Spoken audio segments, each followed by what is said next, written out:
2022 ga 2023 yilda ishlab chiqarilgan Cobalt'imiz, texpasporti 22, Berkada 23 yil chiqqan zavoddan. Xo'p, bor yo'g'i 90 ming kilometr yurgan Cobalt'imizni sizlarga obzorni qilyapmiz. Narxi zo'r, shikala, to'r, avtomat, ABS, konditsioner hamma yo'g'i bor. Shu nomeriga generalni ham beriladi. Nima deyapti jigarlar endi? Bitta laykning chetiga bosing endi, qadrdon. Bitta maza qilib tomosha qiling endi uni.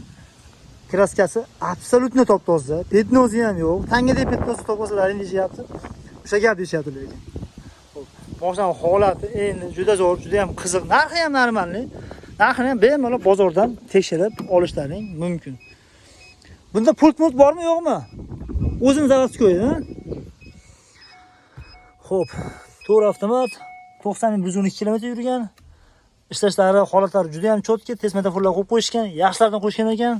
Salon shtatni turibdi ekan, chexol ishlar yo'q ekan salonda. Bu o'sha haligi ko'pchilik izlaydi, avtomat to'rini o'sha ABS'ni oqtaradi. ABS'dan to'rtta yaxshi baloni bor ekan. Holati chotki tiniq turibdi. Bu ABS'largacha ko'rmagan deb ko'rsatib qo'yapman. Xo'p, zo'r holatda, mashina motor holatlari umuman qiyinchilik ko'rmagan. 90 ming kilometrda endi nima ham qiyinchilik ko'rishardi. Egasi aytishyaptiki, shu nomerga generalni ham berishaman. 3 yil davomida bemalol yursalar bo'ladi, faqat nomerlar o'tkazib olgan paytda nomer qaytarib berishadi deyapti. Holati zo'r, anchagina interesli, qiziqarli mashina. Xo'p, narxini oxiri $10.950 sizlarga gaplashib qo'ydik.